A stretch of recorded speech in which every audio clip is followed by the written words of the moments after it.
about the other throughout this week. A lot of praise heaped from Day to Schiano and Schiano to Day.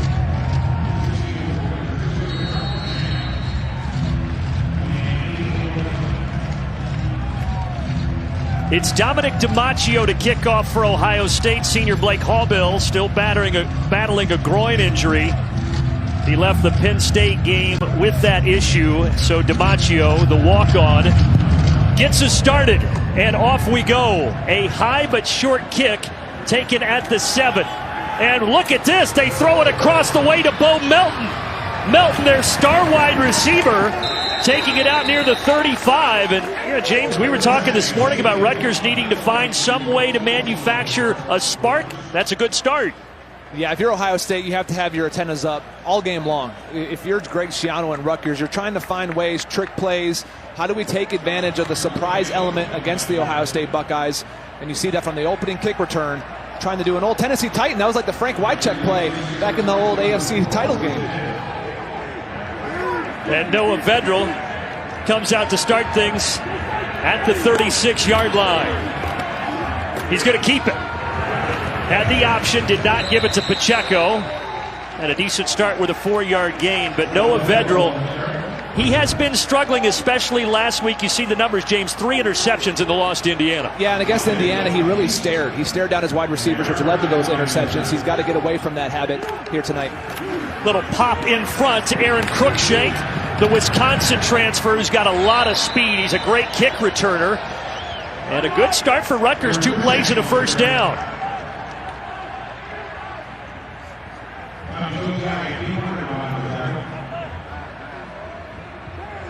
Cruikshank did have a couple of rushing touchdowns during his tenure as a Badger as well, and that's his second rush in 3 weeks for the Scarlet Knights. Faking the handoff, trying to get it out wide for Shameen Jones, but incomplete. Rest of that Rutgers offense and a lot of dry spells against Indiana. 247 yards. They didn't have any yards in the second quarter. Yeah, number 18, Bo Melton. I mean, he's had his first career multi-touchdown reception game a week ago against the Hoosiers. He's their big play guy on the outside. He was really the only spark they had offensively against Indiana. Coming up, making a nice play, Javonte Jean-Baptiste. Stopping him in the backfield for a loss as we get a look at he and the rest of this Ohio State defense. Pay attention, Brandon. Those 2 D tackles on the inside have been playing outstanding football. This time, a design run. Vedral trying to break it to the outside. But that Ohio State defense led by Pete Warner, the linebacker, swarming to get him down to the ground quickly.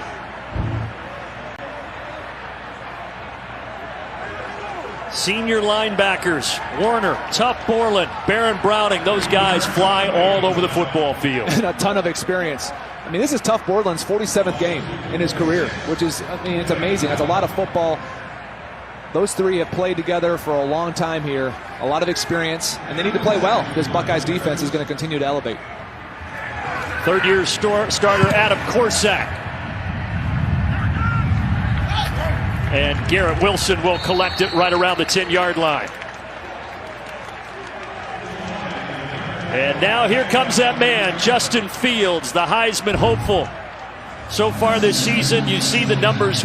It's been incredible. He has accounted, James, for 7 touchdowns, 6 passing, 1 rushing, and just 7 incompletions. And his poise is unbelievable. When you watch the tape, when you watch the games live, you can sense his poise. But really watching back on the coach's tape, you really have a sense that he has such command of this offense. His ability to not force things. He's been extremely accurate. And when the ball isn't, or the receiver isn't open, he just throws it away. Master T coming off a great game last week, and here's a fantastic start in week 3. In fact, the game against Penn State over 100 yards might have been his best as a Buckeye. Yeah, and a nice job there on the offensive line. Harry Miller springing him, the left guard. And Master T, Ryan Day told us he wants him just to go north and south, just run hard and kind of impose your will on defenders. He said that's what he did against the Nittany Lions. Worked out there for 26 yards. Now they dump it underneath to Luke Farrell, the tight end, the senior from Perry, Ohio, with the reception. And here is that Ohio State offense through 2 games, James. 90 points and already over 1,000 yards of offense. And it's such a balanced offense. I mean, the ground game a week ago against Penn State was effective. It opens up those play-action passes, the deep shots downfield. Justin Fields has been extremely accurate on those deep shots. 2nd and 5, Teague trying to stay on his feet. And that'll bring up 3rd and short. Rutgers defense, again, the 7 takeaways against Michigan State, none against Indiana. They're going to have their hands full here tonight. Yeah, and I love watching number 50 right there, Julius Turner. He's only 6 foot, 265, but what defensive coordinator Rob Smith tells us from Rutgers? He uses that undersized to his advantage. He's very quick off the line of scrimmage. On a big 3rd and short, he needs to be effective here. He and Michael Dwumfor, they played a great game last week against the Hoosiers on the inside. 3rd down, Teague powers forward and picks up the first. Needed 1, got 2. And that's the key, right? You just said it. You got a guy like Teague, 5'11", 225. Use your strength. No question. You have an offensive line that's experienced. A lot of talent there. You have an All-American and Wyatt Davis at right guard. You need to run behind those guys to pick up a 3rd and short. This is the area of the field. Garrett Wilson in the slot here. Watch your shot. It will again be Master Teague trying to get the edge, but a good job defensively. We saw Bo Melton, that's his brother, the freshman Max Melton, the corner, making a nice tackle.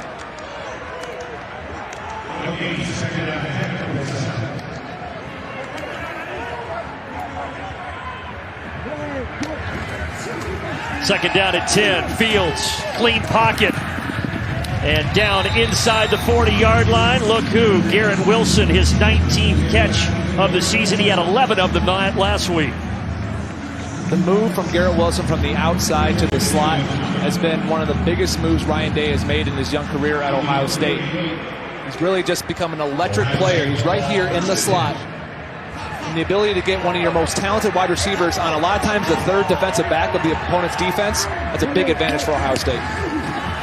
Where does Fields want to go here on 1st and 10? He wants to go deep for the end zone and wide open, hauling it in, Jameson Williams. Just like that, Buckeyes lead it.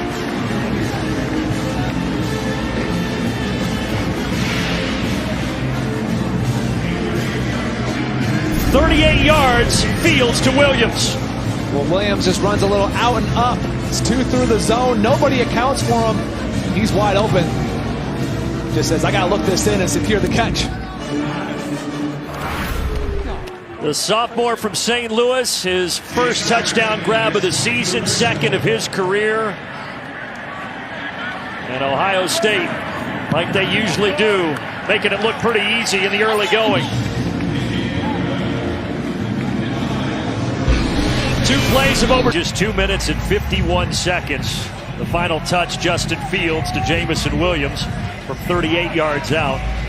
So Justin Fields now has accounted for 8 touchdowns this year and still just 7 incompletions. What's been impressive, Brandon, is his accuracy down the field. I mean, throws over 30 yards. He's 2 for 3, over 20, 5 for 6. He just does not miss when guys are open down the field. Here again, DiMaccio. You saw Jake Seibert, the freshman, kick the extra point. Probably continue to see both kickers here tonight, again with Hallbill out. Fair catch called for and taken. Let's take a look at tonight's Auto Owners Insurance Impact Players, James. Yeah, for Rutgers offense, it's Isaiah Pacheco. He does everything for them on offense. He runs hard, runs with passion. That's what I love watching about him. Bo Melton is their top wide receiver on the outside. Sean Wade will be matched up against Bo Melton. He had a rough week last week against Jahan Dotson from Penn State. He's looking to redeem himself. And how about 3 sacks for big Tommy Togiai on the inside? The first Buckeye to do that since Quentin Pitcock back in 2006. And it got him Penn State Big Ten Defensive Player of the Week honors. I know that you know Quentin Pitcock. You played with him here. Yeah. That's the only reason why I know that stat.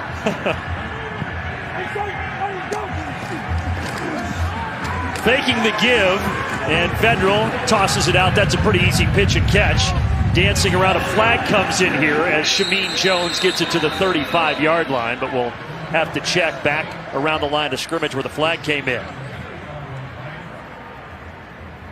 Jeff Cervinsky, our referee. Personal foul, illegal hands in the face, defense number 32. That 15-yard penalty be added to the end of the run. Automatic first down. And a rare penalty on the three-time captain, Tough Borland. Well, Tough Borland down here in the bottom of your screen. Maybe he grabs around the face mask, possibly. It's one of the hardest things when you're pass rushing and you try to engage your hands. They slide up too much. 15-yarder. And the ball out to midfield. Pacheco. Well, that was tricky. Didn't know if Federal had it. It's Pacheco, but I'll tell you who wasn't fooled. Baron Browning and the Ohio State defense. And they just get to the edges, James, so quick, don't they? Look at the range of Baron Browning. He's right here. Just watch his acceleration. Inside out. Doesn't take the stiff arm. The speed at 240 pounds is impressive. And that pass caught down to the 45. There's Bo Melton.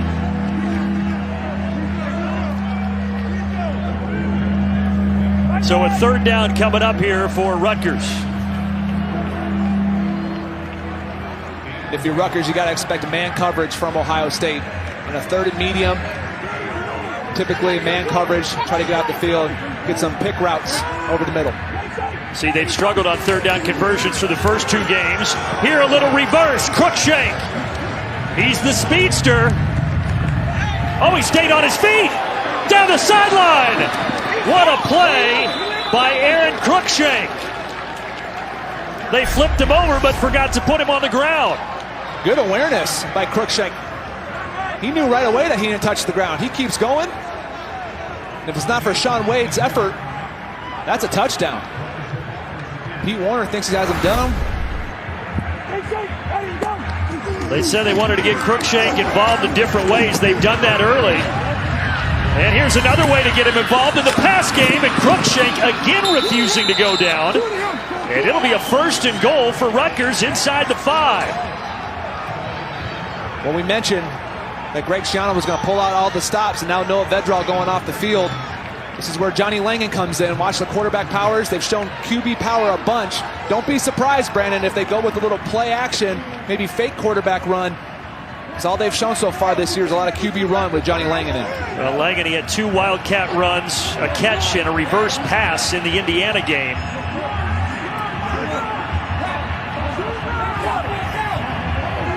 They could also direct snap it, or we could have a flag before all of this gets going.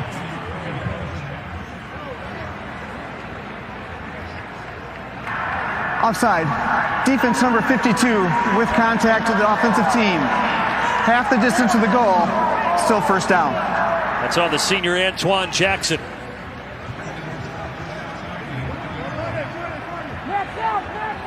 And they're going to keep Johnny Langan out there in place of Vedral.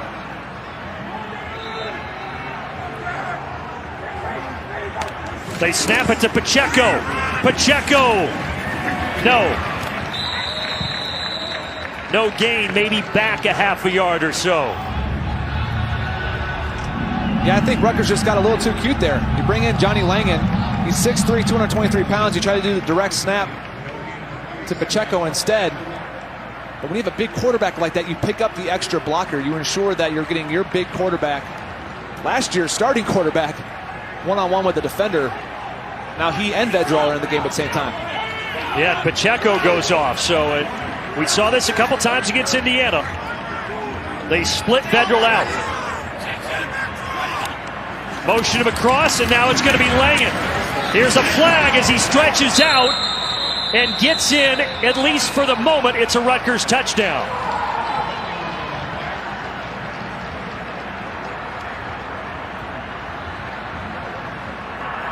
Holding. Offense number 54. 10-yard penalty. Second down. So cross the touchdown off the board. Cedrice Palin, junior right guard, with the penalty. Let's look right here. Yep. He just gets beat off the ball, and that's all because of the penetration of Antoine Jackson. He got off the ball so fast that Palin had no choice but to reach back, try to grab a hold of that shoulder pad. So now it's second and goal, but push him back outside of the 10-yard line. Pacheco returns, and now Vedral in his normal quarterback position. They bring Cruikshank into backfield, and they give it to him. He's looking for a hole. There is none, and eventually tackled from behind by Teron Vincent. Missed Nebraska with an undisclosed injury, only 11 snaps last week, but a good play there for number 6. Yeah, and Teron Vincent missed all of last season with an injury, so former 5-star defensive tackle, it's good to see him in the rotation. But Brandon, if you're Greg Schiano, you have to be frustrated. You had the ball down on the 2-yard line. Now you're back here at the 12. Federal pumps, throws for the end zone, and no. Twisting and turning, Shameen Jones didn't have a chance to bring it in. And now 4th down, and Rutgers will try to get 3 out of this. But you're right, James. If they're going to have any chance here, you can't have those penalties at the 1-yard line. No, and I don't think you can have field goals either, Brandon. You're at the 1-yard line. You're down that low. You're thinking, oh, 4th down. Even if you run the ball 3 times and don't get in, you're thinking 4th down. Hey, we're on the road. We're against, the number 3 team in the country. Maybe we go for it. Maybe it's 4-down territory. Take those chances. Not from 4th and 12. 4th and goal from the 12-yard line. Guy Fava, first year as a starter. And he's perfect so far this season. He's hit all 6 PATs and now both of his field goals in 2020 to put Rutgers on the scoreboard.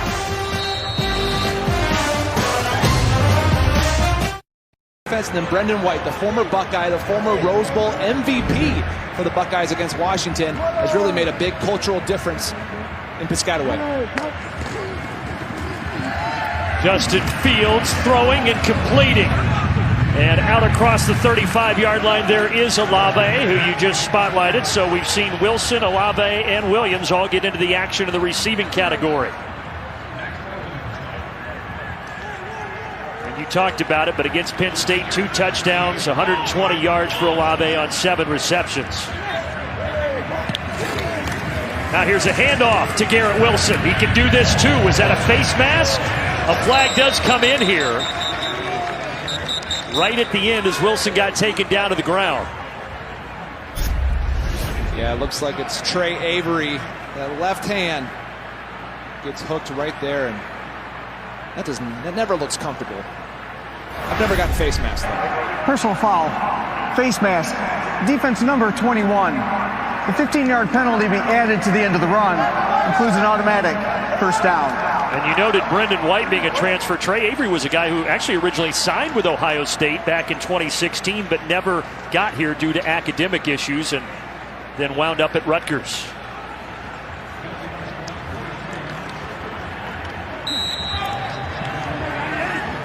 So with the penalty now, Ohio State setting up shop inside the 45. Here comes pressure. Justin Fields able to escape Tyshawn Fogg and complete it to Garrett Wilson. And Wilson chucked out by Melton, but able to stay on his feet. Justin Fields has such a good knack. He's unblocked. Tyshawn Fogg is unblocked. And talking to Greg Schiano this week, he said he has an unbelievable ability to make guys miss, to shrug guys off. He didn't have to shrug anybody off that time. He just made a miss. And this time, Rutgers gets home. How about 4 white shirts? Robin Utvretten, native of Sweden, helped leading the way. And this is just a bust. Timeout for an injured player. But the bad news for Rutgers after Utvretten gets the sack is that Michael Dwumfor, defensive tackle, is down. We'll take the injury timeout.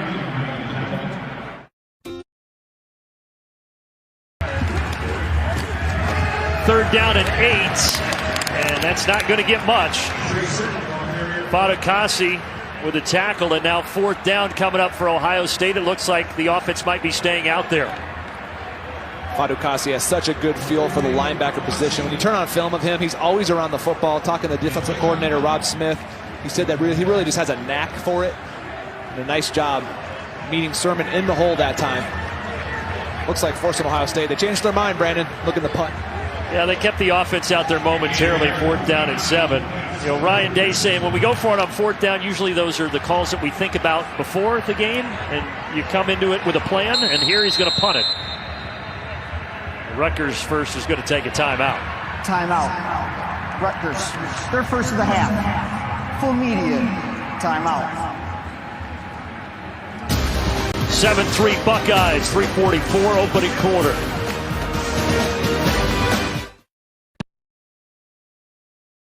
Into the backfield. And he fakes the give to Young as Federal, trying to dance around, but he's only going to get a yard. As we check back in with Chris Fosters. Yeah, hey guys, you just saw it on that first play to open this drive for Rutgers, but defensive line coach and associate head coach, in fact, Larry Johnson, addressed the D-line after the most recent field goal drive for Rutgers and said, watch the quarterback run. He also said, hey, we're a little bit high off the ball right now, wanted to see some more pad leverage, but he was pleased with everyone getting on and off the field with those difficult sub packages that Rutgers had on the goal line. And here on 2nd and 9, that defensive line and the backers behind him standing strong. And that'll bring up a tough third down situation for the Scarlet Knights.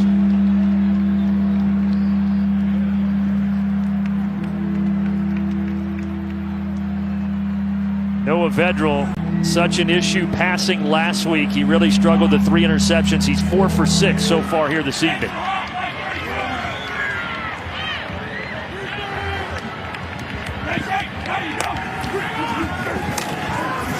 Now he's going to try to take off. Felt he had nowhere to go. Dragged down from behind. Shoestring tackle there by Haskell Garrett.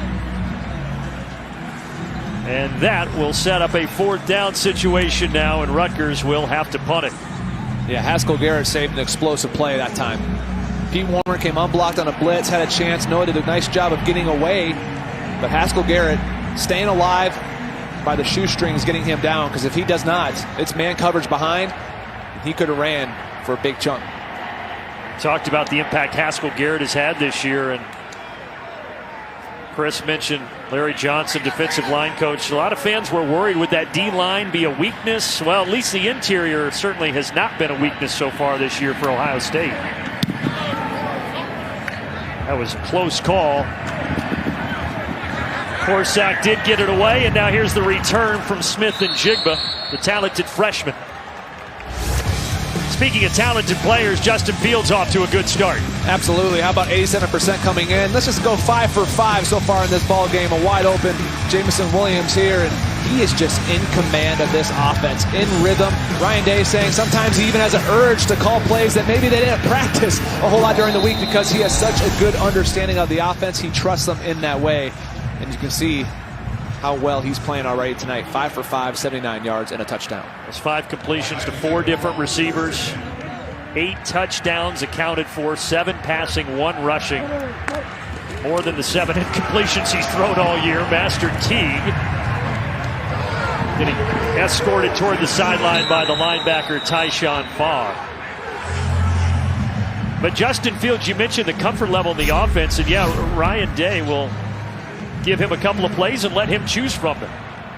Absolutely. You see the push that time by the right side of that offensive line, springing Teague for 5 yards. And Teague trying that right side as a flag comes in here. Rutgers had that leverage pretty well.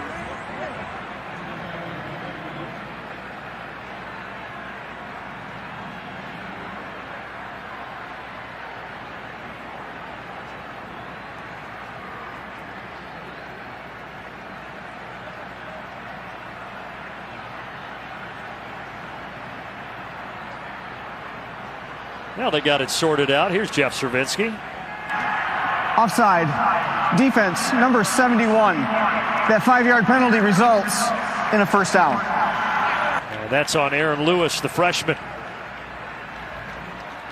Stream every Big Ten Network game on the Fox Sports app, brought to you by Auto Owners Insurance. Download it now on your smartphone, your tablet, and any connected device. From right around midfield. And Teague met rudely after a short 2-yard gain.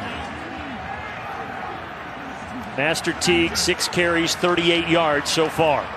Yeah, and really 25 of that was on the first play of the game, right? He gets 25 yards, and since then Rutgers has settled in against the run defensively.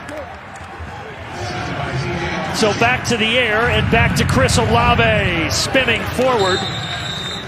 Close to the line to gain, right at the 41, and they'll say 1st down Ohio State.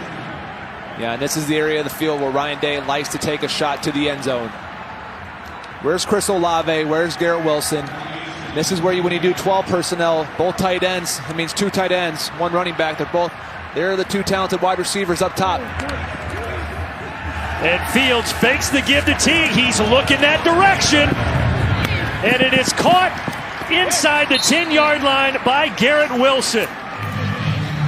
James Laurinaitis, you know what you're talking about. Let's make sure he got that foot down. For an injured player. Garrett Wilson's one of the best around the sideline. Yep. Got it.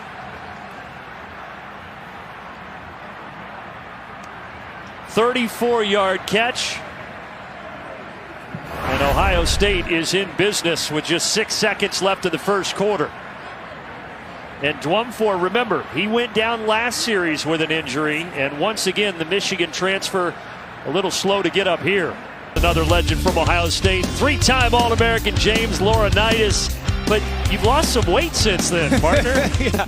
Well, I don't do any more of those neck machine workouts, they made you do. 4-way neck over at the Woody Hayes Center. And is that your jersey or is that Master It Teague's is. jersey? No, that is mine. I tell you what, though, I did see it's in 33 jerseys down there, and then I got excited, and I can read from up here, they say Teague. Well-deserved, his family in the house, but, man, thank you. I'll Venmo you later for running that clip. I appreciate it. And then Venmo me for saying that you went on to play 8 years in the NFL, and you were pretty good there as well. But happy to have you on our crew here this evening.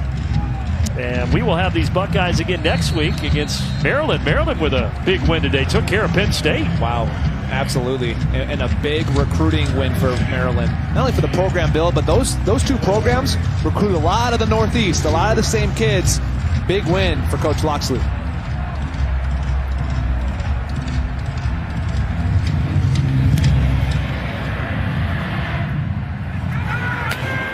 Crookshank. And he's hit just shy of the 20-yard line. Cody Simon with a special teams play. Big Ten East. Indiana 3-0. How about the Hoosiers beating Michigan today? I mean, this is what we all predicted before the season, right? This Sure. is why we had it. You have to give Tom Allen a ton of credit. He has those boys playing hard. Watching that game earlier today, they were flying around. Really, the Hoosiers, impressive, undefeated on top. Right now, as it stands, Ohio State trying to match them at 3-0 after this one tonight, but you have to be impressed with Indiana. Indiana will come here in a couple of weeks to Columbus. Pacheco getting chucked out of bounds right around the line of scrimmage.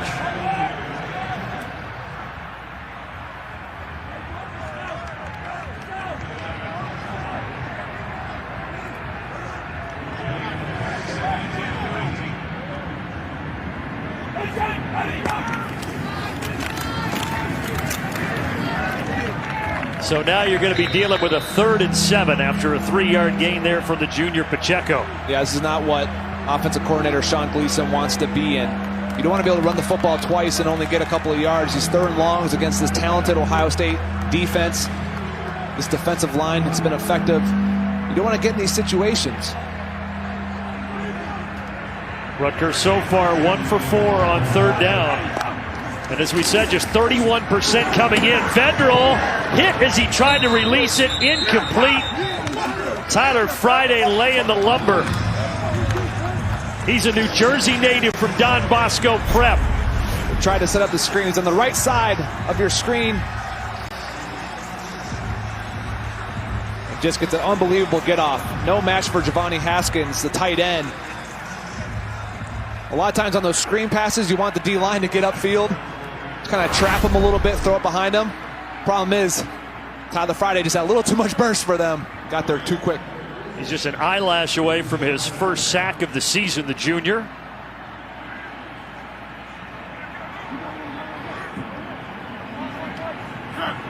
Now the native of Australia, Adam Corsack, again just getting it away low.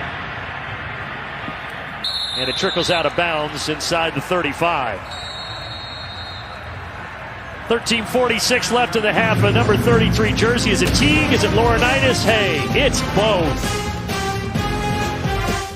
We love our new home. There's so much space.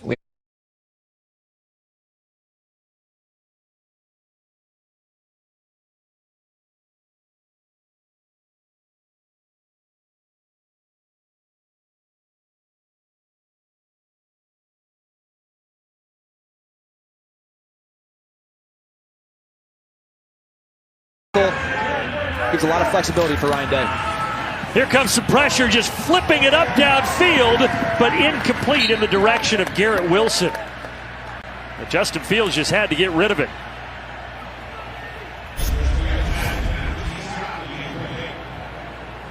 It just seems like Rutgers beat the Ohio State offensive line off the football. It seemed like maybe Josh Myers snapped the ball and the other lineman didn't know the snap was coming, because it looked like Rutgers had a few guys beat him to the snap. You see Malik Barrow there, former Buckeye, transfer as well, played at UCF, kind of hopped around, find his way back with Greg Schiano. And a big stop for the Scarlet Knights. And now a fake, and it works to perfection. First down and more. And then a fumble at the end, but was Steel Chambers down? Yes, he was.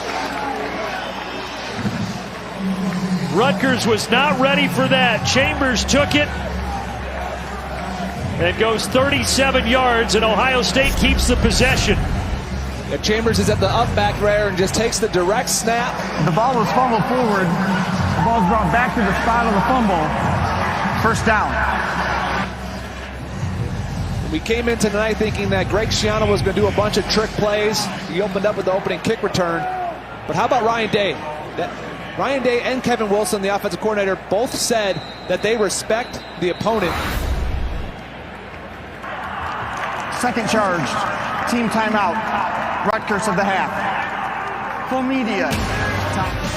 They called it a fumble. He recovered it anyway. Buckeyes will have it. Oh, humans. Next weekend, Big Ten football kicking off Friday on FM. Yeah, that's going to be on 75. Thayer Mumford. He was working on CJ Onyechi on the perimeter.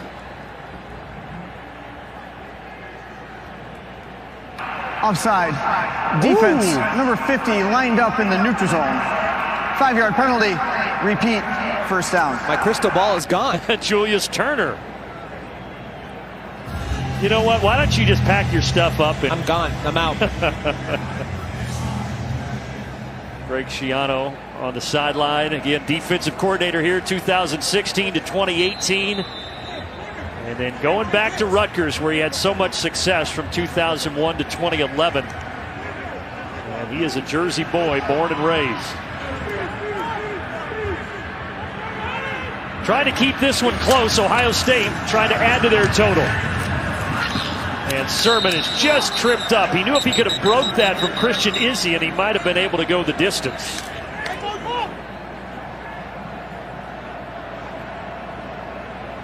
That's a nice tackle by Izzy in the open field. We asked Greg Schiano, who are some guys that just embody what Rutgers is all about? Christian Izzy was one of those names that rolled off his tongue right away. Just plays the game hard, plays the game the right way. Guys that keep chopping away like he talked about. Nice open field tackle. Second year as a starter, the junior. And now Sermon going nowhere on this second down and one run, and that'll bring up third down. Julius Turner talked about how he's undersized at 265 pounds, but he finds a way to wiggle in there a lot. Yeah, look at this quickness. Just gets low, plays with great pad level. That's what you see on tape. That's what defensive coordinator Rob Smith told us. Just has great technique, called him slippery. You can see it right there. Slid through Ohio State's offensive line for a tackle for loss. Those 39 games that he's played in, most on this Rutgers defense. Just 265, man. That's light in that there. Is light. Big hole for Sermon. Takes advantage. And a missed opportunity for Rutgers to try to hold Ohio State on third down.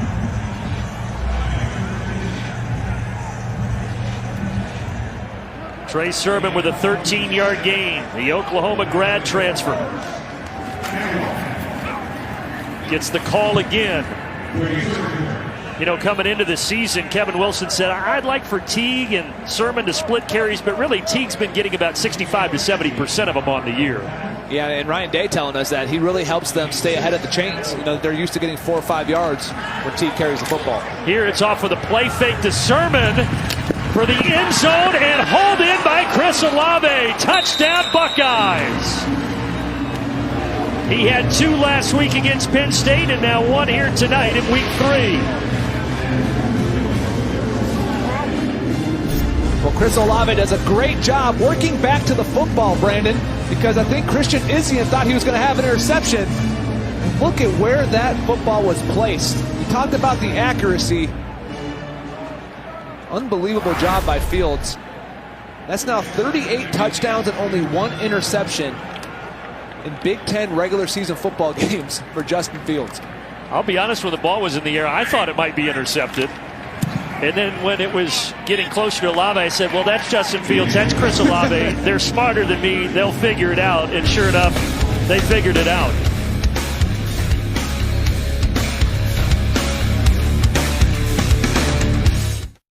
Stein directing tonight, 1st and 10. And now the throw over the middle, incomplete, in the direction of Shameen Jones, who had a couple of catches early but has been quiet since. What have you thought of Noah Vedral so far, James? Because he struggled last week. Yeah, but he tends to just stare down his wide receivers, and when the first read isn't there, that's where he gets into trouble. He's been inaccurate on a couple of throws. On the first drive, he missed a comeback wide to the side, and then again there on a one-on-one route. You need to be more accurate than that and put it on the numbers. As you saw, he's 5 of 9. Well, now he's 6 of 10, and the ball is free. Ohio State says they have it. And yes, they do. Buckeye football. A costly Rutgers turnover. Field is a fumble recovered by the defense. First down, Ohio State. Justin Hilliard coming out of there with it off the fumble by Cruikshank. And it was Hilliard who stripped it too, James. Yes, strips it, picks it up. And how about that for Justin Hilliard? Wasn't able to play a week ago due to a false positive test. Came out that he did not test positive for COVID. Out here playing early in this ball game. And for a guy who's a captain on this football team, he's battled injuries his whole career, comes up for a big play. This is where you have to look for Justin Fields. Again, turnover. Look for him to take a shot down the field. Try to get a quick touchdown.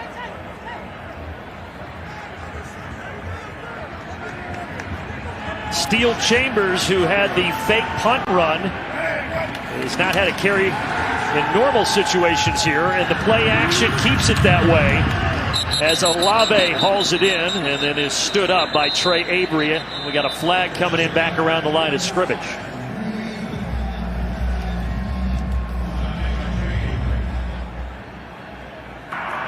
Holding. Offense. Number 76. 10-yard penalty from the previous spot. First down. Is that Harry Miller again, James? It is. Second time Harry Miller has been called for holding. That's one of the areas Ryan Day mentioned to us that he wanted to get improved. It was protection. He thought they were sloppy, he described it, on route spacing and penalties. He was hoping at the end of this game to get some of those younger linemen in, like Paris Johnson, some of those young receivers we talked about. There's so many stars that over these next couple of weeks could get some real time. We might get a chance to highlight them as this game continues. Steele Chambers getting some of that penalty yardage back to the 34. Yeah, and Steele Chambers is one of those players at running back. You saw a little bit against Nebraska. He got some reps late in there, showed some burst, some pop. I wonder if he'll start to get more reps as this game goes on. See if that can build into more reps in the future weeks to come. Play fake, pressure off the edge. Fields able to escape. Another flag back around the line of scrimmage as Luke Farrell brings in the catch right around the marker. They do say it's a first down, at least for the moment. But I think this is a hold. Holding. Offense. Number 76. 10-yard penalty. Second down. Not a good first half for Mr. Miller. Yeah, here he is at left guard. You'll see one-on-one just gets beat. That's a double hand swipe by Michael Dwumfor there. Gets him with the hands, loses the battle, and you can tell right now he's just beside himself. I noted it earlier, but Kevin Wilson was singing his praises this week and said he played so well week 1 to week 2. In fact, they let him talk to the media this week coming off that second game, and he said his 2 goals are to own a bookstore and sail across the Atlantic. He is He is one interesting cat, that's for sure. He's a smart cat. Reads all the time. Over the middle, completed pass to Garrett Wilson. Wilson tackled by Brendan White. Again, the former Buckeye just shy of the line to gain.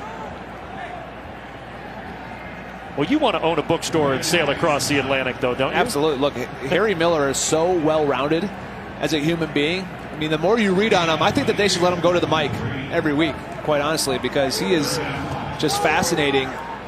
And you're right, he loves to read, loves to kind of gain knowledge. Interesting for a big old lineman. Yeah, that's for sure. Unfortunately, though, he's got 3 of Ohio State's 5 penalties.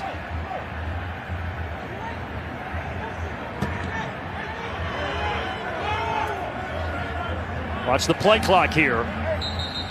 And Ohio State realizing they're not going to be able to get a play off. First charged. Team timeout. Ohio State. Full media. We'll take it with them just inside of 7 minutes left in the half. This is big. This year, we're giving...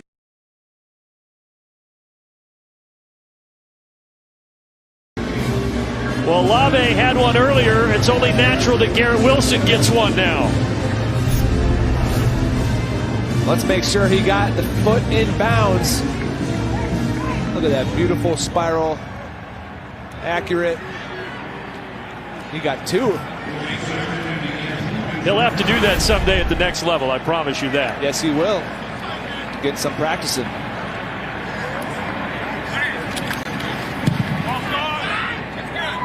Extra point good by Seibert. Olave and Wilson, what a 1-2 punch at wide receiver.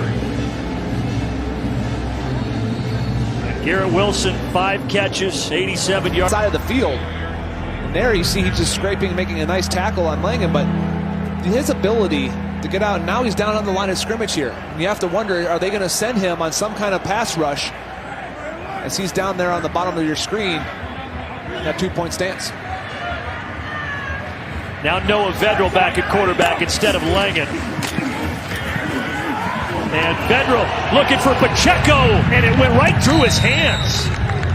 Isaiah Pacheco, he's frustrated. He should be. That was a ball he should have caught. Well, Pete Warner does an amazing job in coverage, but Isaiah Pacheco should make this catch. It's one of those underthrown balls. That's almost impossible to cover as a defender. But what Pete does a nice job of doing there is he doesn't grab. He doesn't panic. And a lot of times, it's really easy. It's natural to grab as the guy who's trying to catch the football stops on you. But Isaiah Pacheco, who does a lot for Rutgers, he's going to want that one back. Pacheco, they've been using him more in the pass game. 9 catches this year after 15 the last 2 years combined, but missed an opportunity on that play. And Ohio State will start around the 25. Justin Fields, he now has 50 touchdown passes, and this is his 17th game as a Buckeye. Yeah, and really, that one's wide open to Jameson Williams. And don't forget about his ability to run the football. They use that play there. And again, his accuracy on the run, his ability even drifting in the pocket there to Garrett Wilson. 12 of 14, 3 touchdowns, 174 yards. Just efficient. And he makes smart decisions. And you wonder, as this game is 28-3 now, how much more are you going to see him? It's kind of the balance that these coaches have to worry about. Hey, we only have a certain number of games this season versus weighing, all the issues going on right now with COVID. Justin Fields looking, but there's just nowhere to go. That is a coverage sack for Rutgers. But eventually able to get in there, Aaron Lewis, to bring down Fields. You see the coverage downfield, and there's nowhere to go. Olave gets jammed there by Avery, and nice job keeping contained. Shiano told us they wanted to keep Justin Fields in the pocket, not able to get outside there. A bunch of Scarlet Knights had an opportunity out there. CJ Onyechi, who had a sack against Indiana last week, was the first to get there before Lewis. So now second down at 15. And out across the 30-yard line.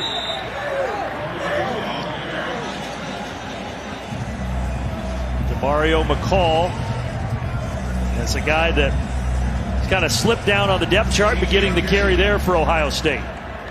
Yeah, well, DeMario's played all over the place. They've moved from the wide receiver back to running back. He's been back and forth trying to find a position. Getting some action here as you see him get flexed out at wide out of the backfield now. Fields, he's got McCall if he needs him, and he does need him. First down. So DeMario McCall, welcome to the party, my friend. It's his first run and now his first catch, and that turns into a big gain all the way across the 50 to the 40.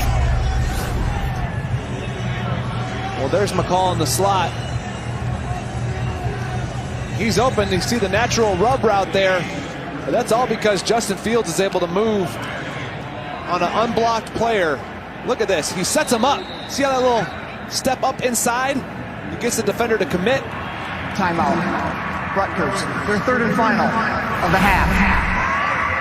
And he breaks contain. Greg Schiano said, hey, we want to keep him contained. What else do you want as a defensive coordinator? To 2:17. But to have 2:17. an unblocked blitzer on Justin Fields, that's a hard thing, right? You draw it up perfectly. Hey, I got us schemed up to get Fields sacked. There's nobody to account for my blitzer. But Justin Fields saw him out of the corner of his eye. He does a little step up, a little shimmy, and makes a miss. And he's now over 200 yards passing, 201 with the 3 touchdowns and no interceptions. Coming up, we've got the Reese's Peanut Butter Cups halftime report. Dave and the gang, they'll break it down our first half and also recapping all the action from earlier today. An interesting start to the Big Ten season.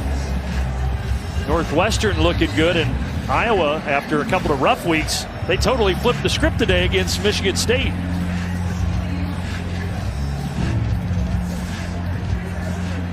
But Justin Fields, last year, third in the Heisman behind Joe Burrow and Jalen Hurts. 41 touchdowns, 3 interceptions a season ago, and so far this year, 9 passing touchdowns, 2 rushing, and no turnovers. And just the 9 incompletions on the season. He wants another ball to be thrown here, and he's got another completion as he dumps it underneath to Master Teague. Come on, Justin, that's too easy. We want you to challenge yourself and throw the ball downfield. Well, that's what I'm talking about. That's the patience, right? That's the control of the offense. He pats it, he looks. You know what? I'm not going to force it just because. I'm going to check it down to Teague.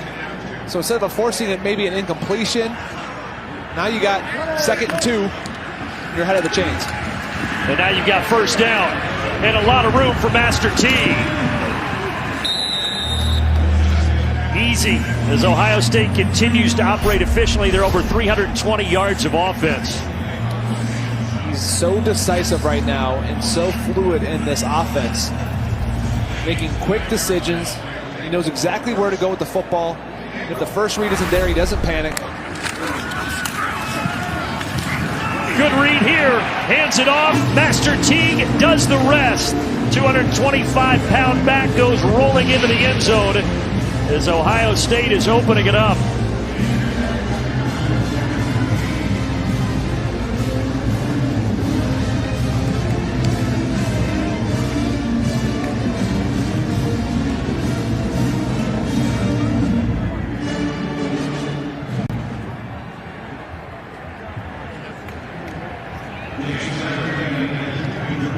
And here again, Jake Seibert, true freshman who is expected to take over for Blake Haubill next year. Haubill out with a groin injury. And he is doing the extra point and field goal duties. He knocks it through again as we get another look at the touchdown run. Master Teague doing a nice job working off of Josh Myers, the center's block. I think you could have run that one in there, Brandon. Oh, yeah, no question. Yep, no doubt. Well, and I'm also a lot bigger than Master Teague. Yeah. Just, you know, Okay. I mean, he is a physical specimen. You know, he came back from the Achilles injury, and Ryan Day just said he got back so soon because he's a genetic freak that works hard. He said it might have taken you or I, and he was talking about me and him, not you. No, me as well. A lot longer to recover from that, but he tore it in the spring. He was working out in June. That's hard to believe. Yeah, he said if they had the normal schedule where they played as scheduled, you know, not in COVID, he would have played for them early in that one. So you have to give credit not only to him and the way he attacked his rehab, but also the medical staff at Ohio State, because it's not just been Master Teague. It was Tuff Borland a couple years ago. It was Justin Hilliard. All of these guys have torn Achilles or partially torn Achilles and come back really from winter workouts or spring to fall seasons, which is usually unheard of. Usually you hear Achilles and you think, gosh, that's a full year. Master Teague, fast healer. Fair catch ball come out to the 25 here. Just 122 for Rutgers, and they have no timeouts. You know, Teague with the Achilles injury, you mentioned it earlier as you see the yards this quarter. And remember, Rutgers did not have a single yard last week in the second quarter. Hard to believe, 7 yards in 2 second quarters back-to-back weeks. But Cameron Brown, defensive back for Ohio State, he tore his Achilles last week. And corner was really one position they couldn't afford to lose somebody. No, they couldn't. And a lot of questions. They obviously know about Shaun Wade moving from the slot cornerback position out to the outside. The preseason All-American for them. Sevyn Banks has played. Cameron Brown was that third guy, that third corner for them. It means Tyreek Johnson, number 13, is going to have to step up, former 5-star recruit. Now Rutgers getting it back here. Vedral's just going to try to take off. And he lost the football. It's picked up by Pete Werner. Was he down? I think they'll say he was down. Yeah, they'll say he was at the 31-yard line. Let's see. The ruling on the field is the runner was down prior to the ball being fumbled. Second down, Rutgers. Yeah, not much doubt about that one. Nope. It's the right call.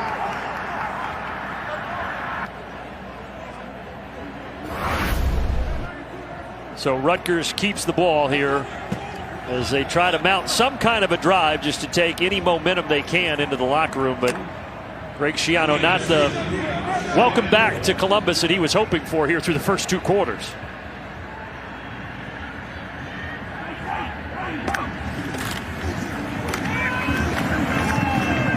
K'Ron Adams with his first carry. Let's go down.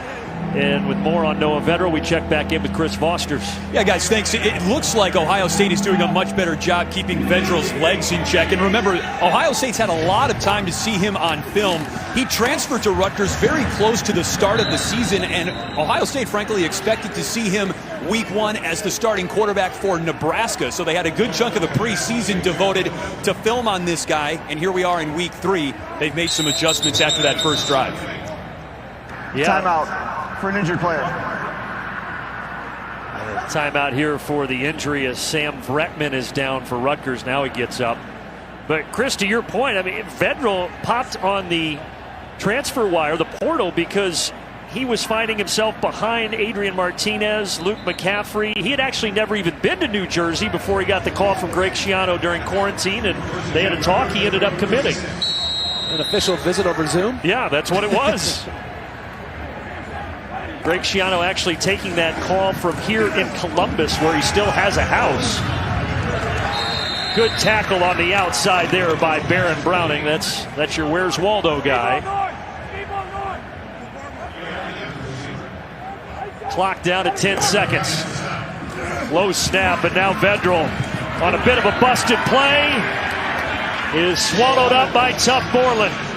And just for good measure, Tommy Togiai was there as the second man to help take him down. And that will wind us down to the end of the first half.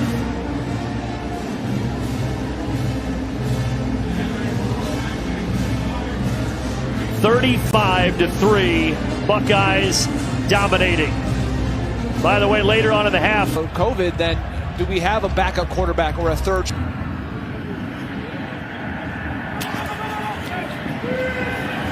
a chance to return, and McCall, that might be a face mask. The flag comes in. McCall knows that he got that face grab and some shoving afterwards. We've seen that a couple times tonight. Yep, that's an easy one to throw there. Easy flag to throw. It's Tyreek Maddox-Williams that got him.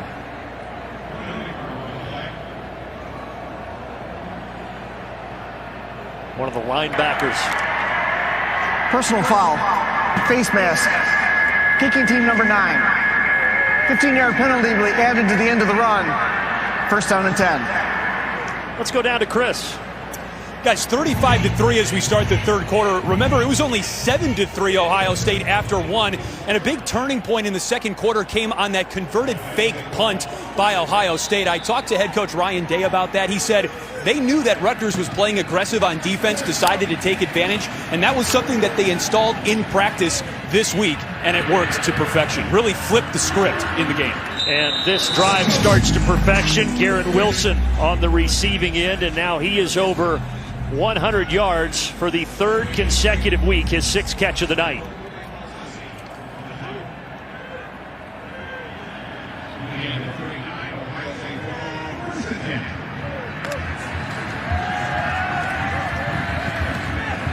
Watch from the backside here, able to get rid of it, flag at the line of scrimmage before Master Teague took it down the sideline.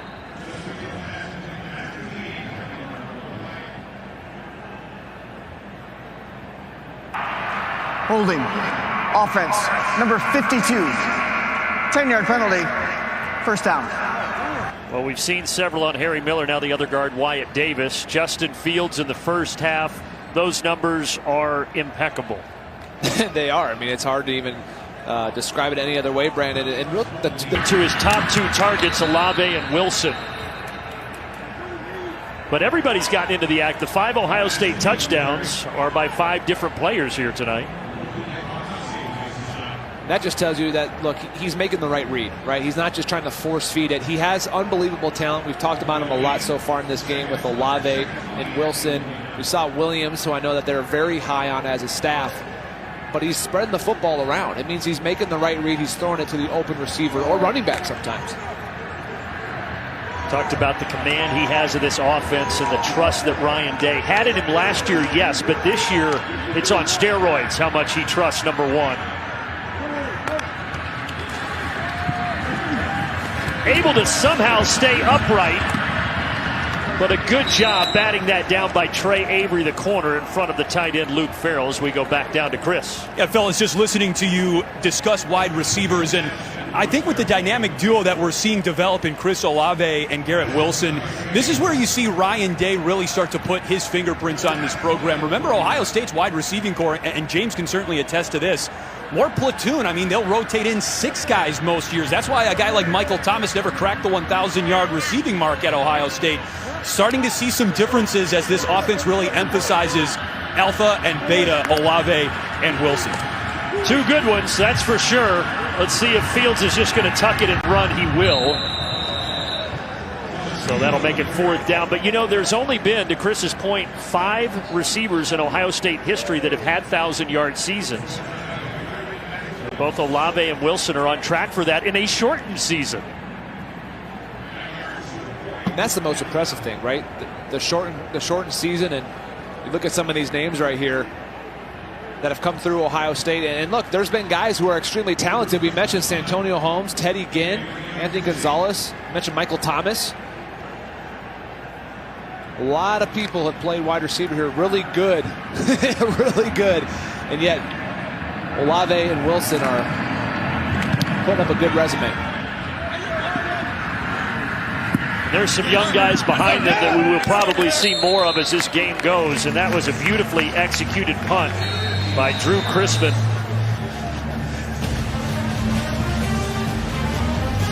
Rutgers pinned back at the 1.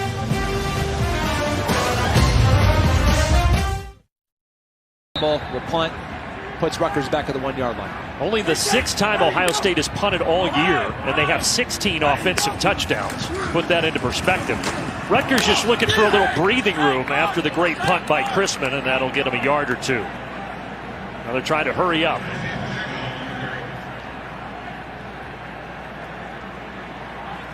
They love that back, Isaiah Pacheco, and Ohio State had great things to say about him as well, but he has been held in check as has the rest of this Rutgers offense. And that pass too tall for Bo Melton. Is 85 yards of offense for Rutgers.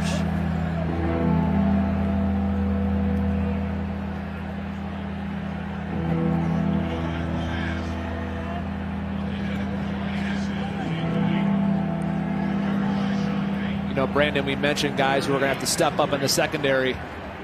Right here, number 21, Marcus Williamson, normally playing safety, plays in the slot quite a bit, but he's a name that Ryan Day has mentioned really needs to step up his role with the injury to Cam Brown. And here that secondary being tested, and the ball is incomplete. Williamson was there, as was Sean Wade, the corner. 4th down. called it cross training, right? You got to do a little bit of safety work, a little bit of corner. He has experience in the slot there, but you never know. You're one more injury away on the outside, whether it's Sevyn Banks, whether it's Shaun Wade, to where, hey, you know what? Maybe I should get some reps on the outside during practice too. You just never know in this year of 2020 what's going to happen with depth, and that's one of the areas that Ohio State was concerned about. And you mentioned Tyreek Johnson. I'm sure we'll see more of the redshirt sophomore here as this game goes in that secondary.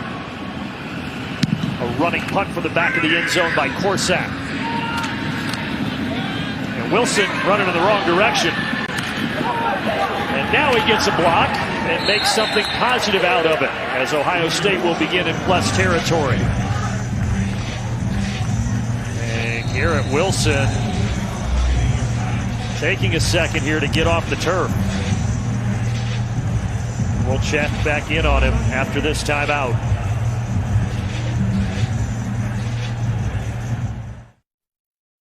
At T-Mobile, Want to play it all at wide receiver, really anywhere across the defense at all. You better contribute on special teams. Wilson 109 total yards, but starts this drive out over on the bench. Garrett Wilson, a great game tonight as he just continues his wonderful season. Yeah, and again, he was the most targeted of the wide receivers coming in, and again, 7 targets tonight. You just see the versatility, sitting down in the zone, beating man coverage. He's run the football again. Well-rounded athlete out there at wide receiver, and again, really high ceiling and a really high floor for that young man. 3 straight 100-yard games. The school record, by the way, is 5. Off the play fake. Fields dumps it off underneath to Smith and Jigba. Good play by Olakunle Fatukasi. As you see Garrett Wilson now staying on the ball. In for Njigba, and Njigba took a late hop there by Brendan White, the former Buckeye. No flag. 4th down now for Ohio State. Avery Young, number 2, had nice coverage. He's in phase. And really a nice job. You see Brendan White hold off there. And that's what the new rule changes are for, right? When I was playing, Brandon, that safety would have laid out that wide receiver. So you change the game to make it healthy, safer. You say, hey, look, can't let it happen anymore. Brendan White makes a really smart football play and lays off of Jackson Smith and Jigba. Last time Crispin pinned Rutgers down at the 1. This time it will be the 9-yard line. 35-3, Ohio State.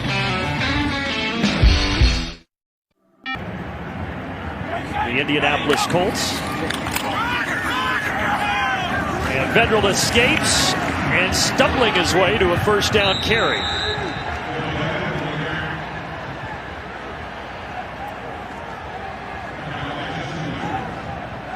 Greg Schiano told us in those first 2 games, especially last week when they were down, our boys battled. They kept chopping, as you say. And you get the sense that with how Greg Schiano instructs his guys, that they're not going to give up here no matter the score. No, they won't. And to be honest, Noah Vedral looks to be in a little bit of rhythm on this drive. But you're right, they're not going to give up. They're going to keep pressing. They're going to keep chopping. And these are valuable reps to them as they go on throughout this Big Ten football season.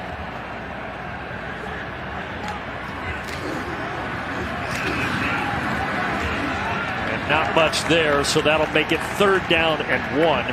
And really, look, yes, they lost last week. Indiana's good, though. That win against Michigan State was impressive. Rutgers is already ahead of where they were the last couple of seasons. Absolutely. And talking with Coach Schiano, he said, look, that win gives you credibility. The stuff that you're telling the guys, you're teaching them, you're saying, hey, buy into what we're trying to do here. You go out there and you win against Michigan State, which I'm not sure very many people thought Rutgers was going to beat Michigan State week 1. It kind of helps set the culture you want to have there in Piscataway. Little fake play, and that worked very well. Into the hands of Pacheco, and Pacheco in a foot race. And Isaiah Pacheco finally tracked down by Tyreek Smith inside the 5.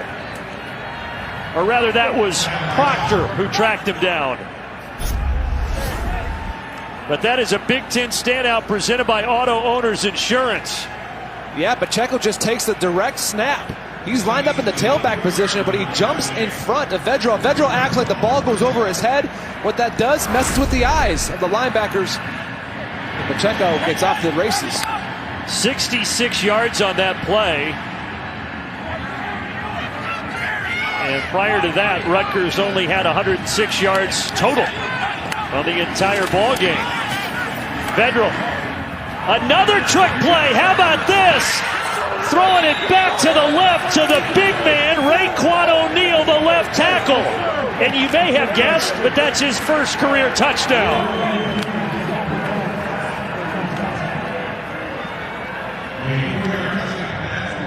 This is the stuff, Brandon, I tell you what, that keeps you up. Unbalanced formation. Big O'Neal is eligible on the backside as the end man on the line of scrimmage. And Ohio State does not pick him up. Let him keep that football. He deserves it. The 296-pound junior from Conway, South Carolina. As Rutgers goes for two, and we've got movement. Shameen Jones crossing into enemy territory. False start. Offense number 15. 5-yard penalty.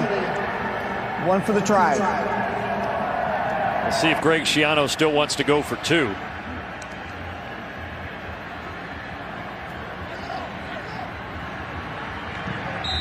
O'Neal saying, split me out. Yeah, let me catch it again. You could tell how much he enjoyed that.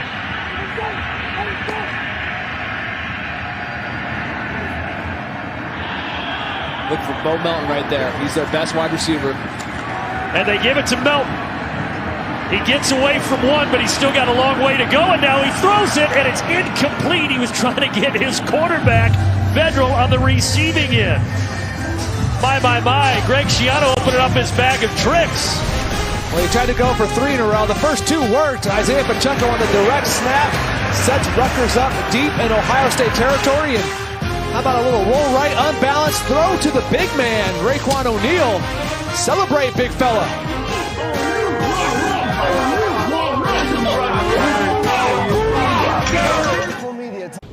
How about no?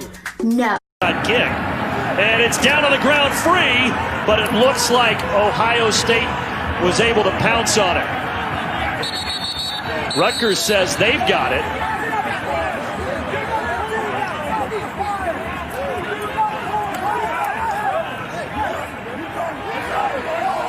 Rutgers says they have it, and they do. Greg Schiano, you knew when we talked about it, his boys were going to be fired up after that last drive, and they get the ball right back.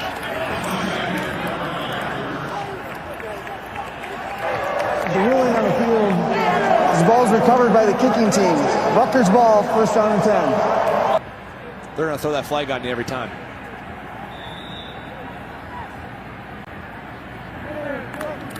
Eight minutes left in the third. Master Teague. Gain of 9. And Master Teague, 9 carries, over 50 yards, coming off arguably his best game as a Buckeye last week when he had 110 yards, a touchdown, and then a second touchdown was actually called back due to a penalty.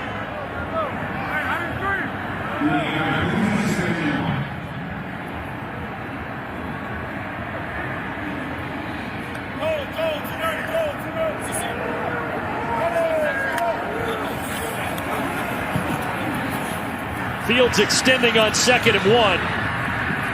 And then at the last second, just throws it to Olave. First down.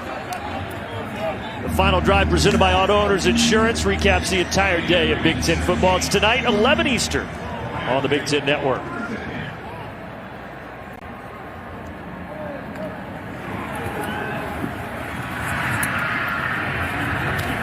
Teague shifting his way down inside the 12 before Fatukasi drops him. Ohio State moving at a slower pace right now. They're okay with the clock ticking down. But if you're Ryan Day, you want to see your starting unit go out here and put the football in the end zone. You want to get a touchdown here.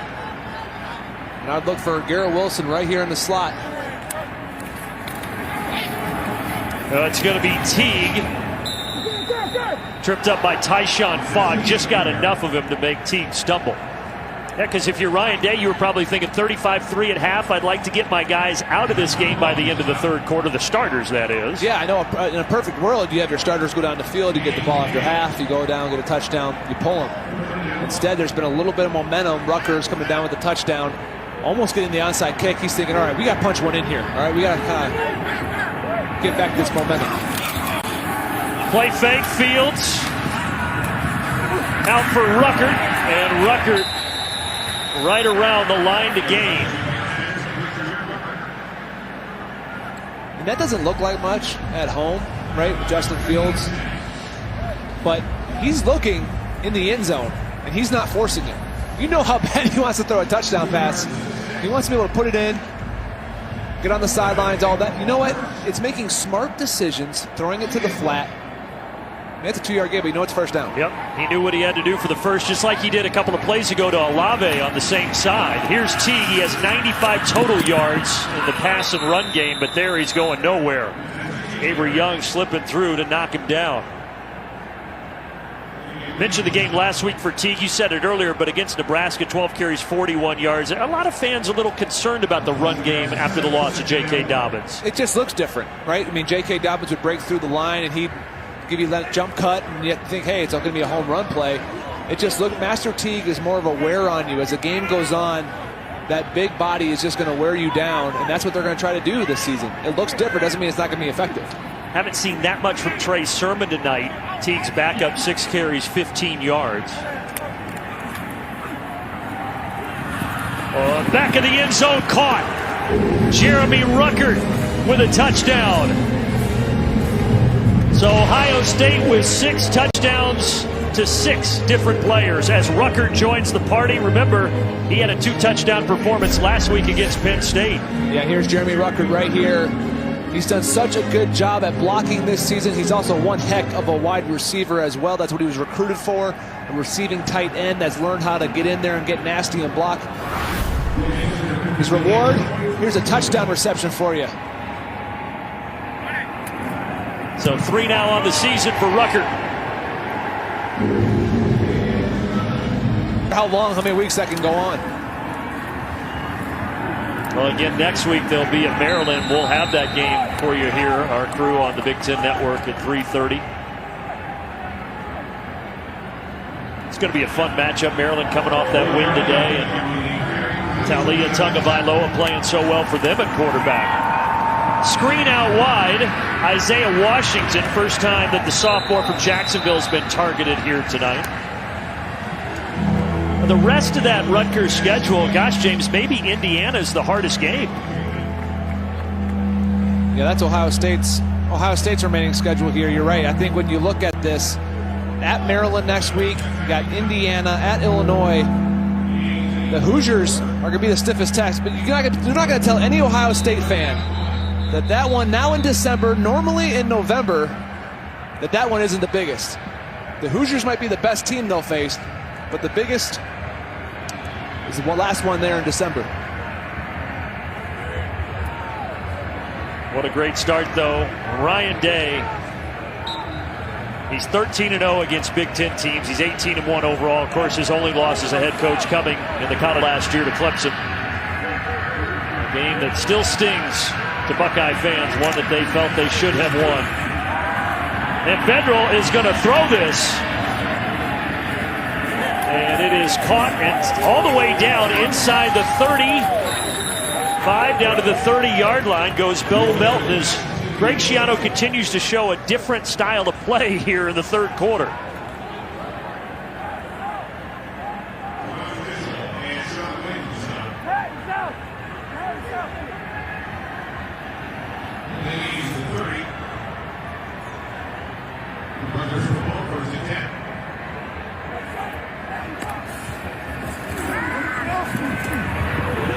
That one too high for Crookshank. Talked about the Cam Brown injury in the Ohio State secondary. Tyreek Johnson, one of the guys you said has to step up. He's out there now. Yeah, former 5-star from Jacksonville, Florida. He's one of those tall corners. You see that? I mean, that's prototype right there. 6'1", 195 pounds. Long, tall. Can get great jams at the line of scrimmage. He's down at the bottom of your screen right here. He's got to step up. Cam Brown goes down. Who's going to step up in that rotation in the secondary? Well, we're going to track him for a little bit on this drive as Vedral just throws that away into the kicking net. Just really playing a squat technique, working in the flat. They set pressure that time. He sits out there, covers the receivers that come his way. He'll be tested when they start going man coverage, right? How is he going to line up man? That thing was busted from the start due to a low snap. Flag comes in here after Tyler Friday got in to tackle Vedral.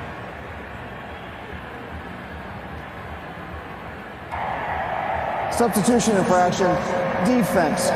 12 men on the field. 5-yard penalty. Replay. 3rd down. That's one area Ryan Day's probably not too pleased about, the penalties.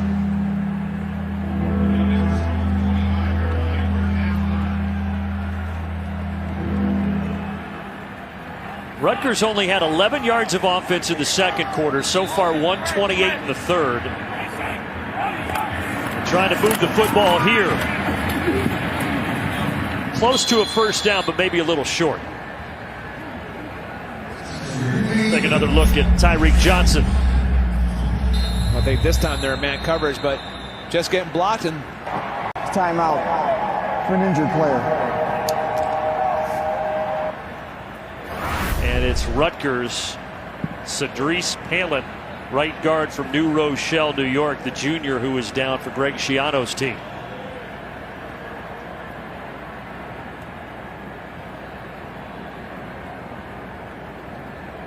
Offensive line that struggled a little bit weeks 1 and 2. Let's see what happened here to Palin. you always get nervous when guys are working around the pile, right? They don't see who's coming when and all that. You don't know what hurts, but it's good to see him starting to get up. Takes a lot to help up the 298. Him and Vedral. Langan is the one in shotgun position. Vedral in motion. And it's Langan after faking the give to Vedral, who runs for the first down. And they told us, well, we're going to expand on this package all year long. We saw it last week against Indiana, and we've seen more of Langan tonight. Yeah, and I'm waiting for him to throw it. You know, all they've shown, you mentioned the fact he has one reception. He made one throw, kind of like a bubble a couple weeks ago. There's stuff that they can do with him being a starting quarterback from a year ago that, you know, teams are going to start to say, hey, alert run, and then you throw a little play action into it and see what he can do. Sits this play out is Vedral backing up behind the 30-yard line and then slinging it to the far sideline to Bo Melton. And then a flag at the very, very end of this.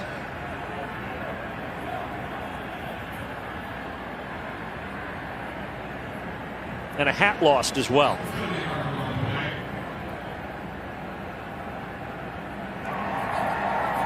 Illegal touching. Offense number 18. Went out of bounds on his own and came back in and was first to touch the pass. Lost it down at the previous spot. Second down. That's usually what happens when the hat comes off. That explains the hat.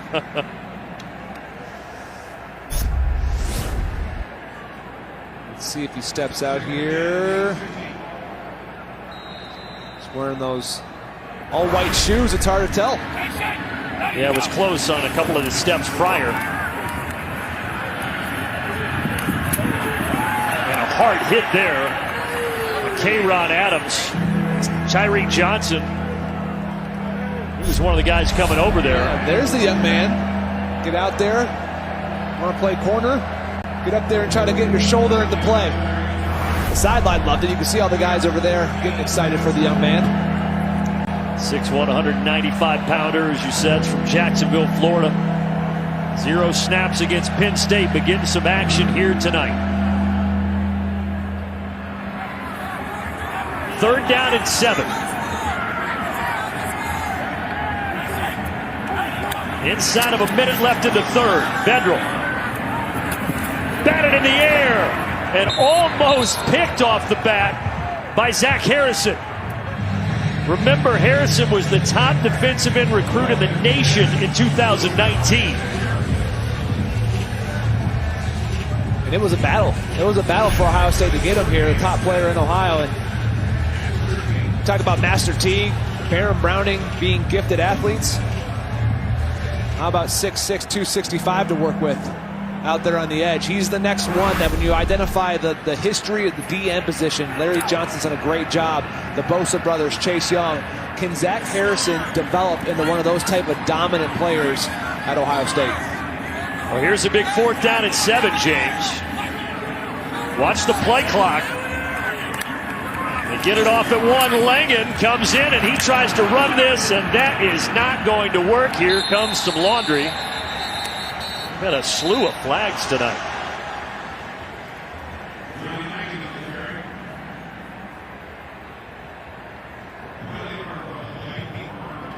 I think this is going to be a face mask on Teron Vincent.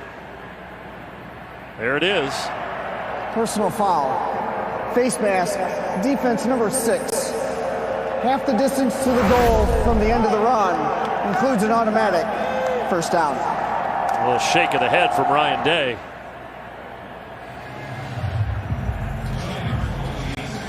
Well, if you're looking for moral victories, if Rutgers could score here, they would have won the 3rd quarter at least after trailing 35-3 at halftime. That, by the way, was the 17th penalty between the two teams.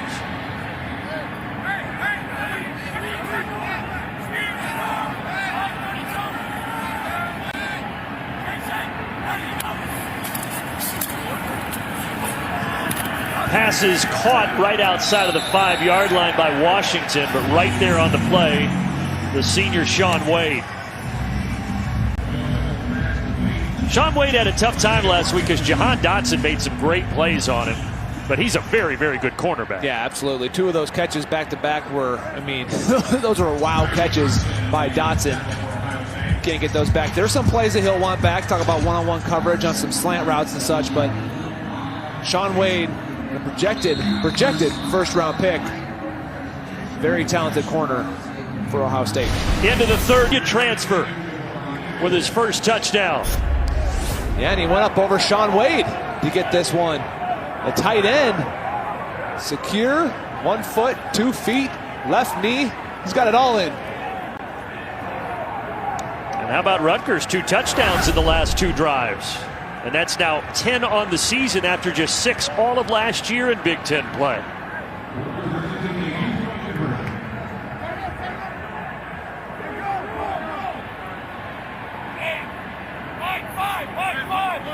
So now they'll go for 2.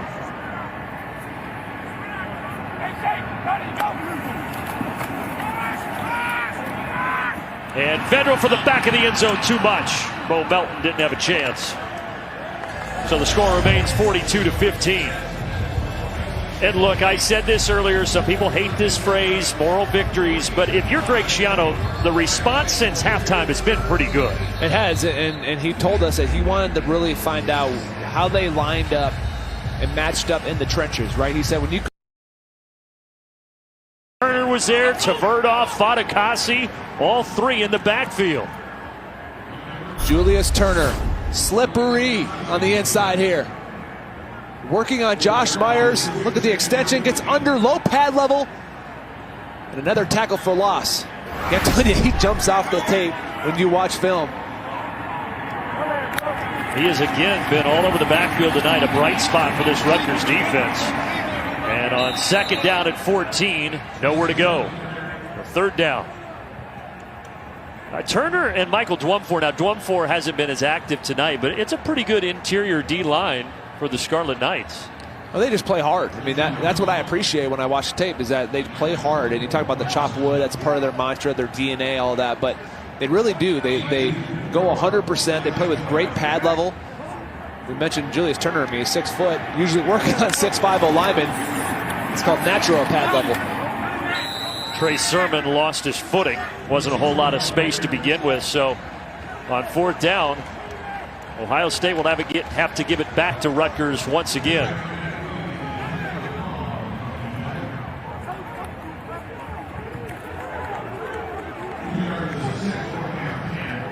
Again, it was 35-3 at half, so although it will very likely be an Ohio State victory, Ryan Day will certainly have some things to point to on film from the second half that I'm sure he's not too happy with. And I'm looking at the rushing numbers, and as you see, 30 carries, 140 yards, but let's not forget, one of those is counted on that fake punt. Well, that was Steel Chambers, and now they're going to throw it across the field again to Melton. We saw that to start the game. And Melton has a lot of speed, and he's got a lot of space. Bo Melton, 10-5 touchdown. The second half, Rutgers has pulled every trick out of their bag. That might be the biggest one of the night, and it works to perfection.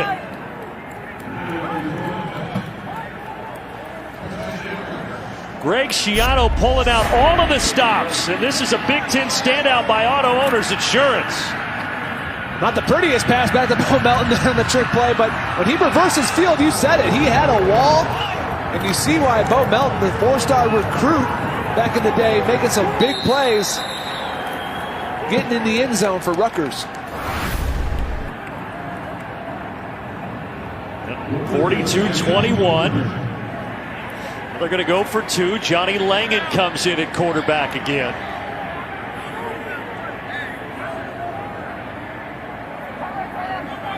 Now this has to be a pass. I don't think you're going quarterback power in a two-point conversion from the two.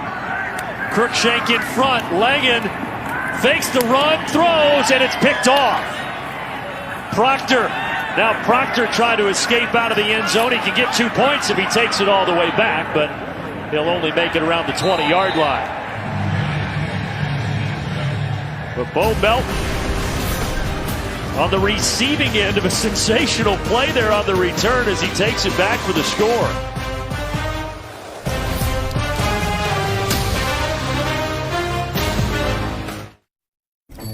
Don't worry, Julie. Coffee. Starting kicking job to Guy Fava, but he was the one who had the successful onside kick last week against the Hoosiers. Speaking of trick plays, you saw that crazy, like 6 lateral play that they had that got called back. I was so sad that got called back. Oh, that was unbelievable. Raekwon O'Neal throwing that ball over his head. That was phenomenal. Now Justin Fields back to work. And Justin Fields is going to be dropped again. Rutgers now has 9 tackles for a loss tonight. Just getting to Fields around the line of scrimmage. So they go to the same play that was on the touchdown. Watch, Jamison Williams out and up. This time Brendan White says, nope, we got it covered. And that's where Justin Fields was looking. He was looking downfield to his left. Watch, there it is, eyes down, up, no, it's covered. Takes the sack. They officially marked that down at the original line of scrimmage, so that was not the 9th tackle for loss. They still have 8. Good form tackle by Fadakasi. Talked about him. His brother Foley's in his 3rd year with the Jets, and his brother Tunde's now the backup left tackle, a freshman for the Scarlet Knights.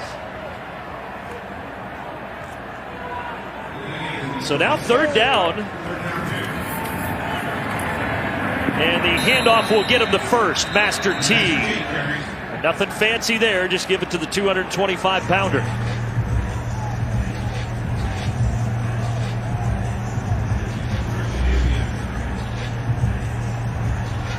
But you know, the starters for Ohio State, they probably had designs of having towels on their head on the sidelines and enjoying a comfortable victory. Still up 21, but they're still out there, this starting crew.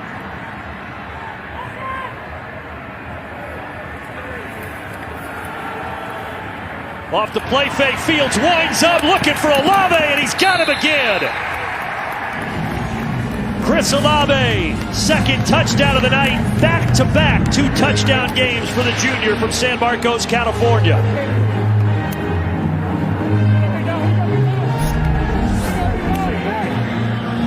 Well, Olave goes on a wheel route up the sideline. Brendan White did a good job in the last one that we highlighted, just wasn't able to get there, and you can see the amount of force Justin Fields put into that throw. Perfect timing in between Trey Avery and Brendan White. How about 5 for Justin Fields? And Ohio State rights the ship a little bit. Today, for Ohio State getting their hands on the football. Crookshank, little seam, spinning out across the 35. We've got a T-Mobile studio update. Here's Dave Revson. All right, Brandon, as you may have heard, Indiana ending its 24-game losing streak to Michigan, beating them for the first time since 1987, 38-21. Guys? Thank you. Yeah, it's a lot of people talking right now about that Indiana football team, and a great start. What a job Tom Allen has done, and this year, maybe the best job he's done through the start, the first 3 games of Big Ten play. Well, through 3 weeks, you have Penn State and Michigan on your resume as wins.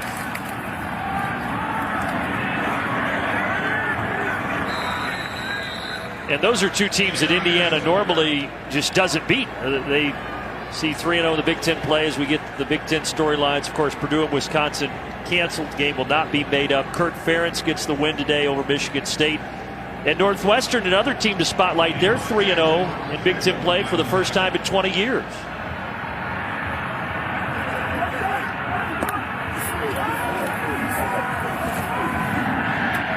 And Vedral out to Crookshank.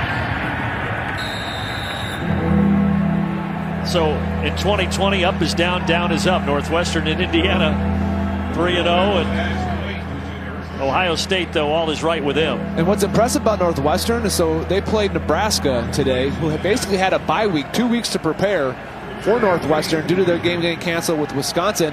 And they're going to have to face Purdue, who just had their game canceled with Wisconsin, who will have 2 weeks to prepare for them as well. So give Coach Fitzgerald credit getting a W. Pressure from behind here. Friday chasing Vedral. Limo couldn't stay in bounds. Oh, he did stay in bounds. They say the tight end battle, Limo dragged the foot. First down. Let's see, a Limo, that does... I don't think so. I don't know about that one. See if they let it slide. It stands now. Another one to the sideline, and this one appeared to be a catch. Paul Woods. But the standings for the West, Northwestern 3-0 and Purdue 2-0. It'll be interesting to see what happens the rest of the way with the Badgers. Yeah, it certainly will. I believe they have Michigan coming up, which is a gift to wonder the status of that team. And we saw them the first Friday night. I mean, they looked impressive. Graham Mertz is extremely sharp. You wonder, how do you maintain that through 2 weeks of being shut down, and you hope to get back into football activities here soon. 3rd and 3, able to escape and get the first down. Shameen Jones looked like he was dead to rights in the backfield, but able to keep the drive going. Yeah, Tyreek Johnson had a chance. We talked about the young corner up top. Triggers fast, reads it. Just got to make the play. Got to wrap up, get him down. You could tell there at the end of it, he was not happy with himself. And now Jones down on a knee. He's reaching up toward that left pec shoulder area.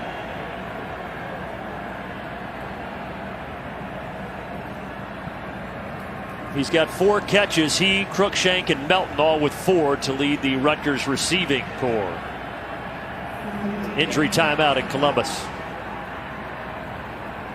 5G just got real. James. Right there, and he came in against Penn State. He did a little bit with that 3-down package with Baron Browning on one side, Mitchell on the other. But you're right, he's just been stuck behind a guy who's played 47 games at Tough Moreland. But I know that he's made a couple splash plays during his time here on special teams, getting some good action here tonight. Paul Woods didn't see any catches for 3 quarters, and now he's got 2 here in the 4th quarter. Takes it down to the 32. When you get reps out here, what you want to show your coaches is just, you want to show, hey, look, I can understand the playbook, right? I'm not going to have any mental errors. And then when your opportunity comes, you have to make a play. And I think for him, I think probably at this point in his career, he thought he'd be starting already. But it's being patient. You got a guy in front of you who's a captain, multiple-time captain in Tough Moreland. Now can I be patient and wait my turn, and when I get my chance, make the most out of it? And we thought we would see, and the fan base thought we would see a lot of these guys like Mitchell and Johnson get more playing time here tonight. Just a glimpse into the future for Ohio State. Bo Melton spinning away from traffic. He had the punt return touchdown earlier, and he slips down here to the 1-yard line.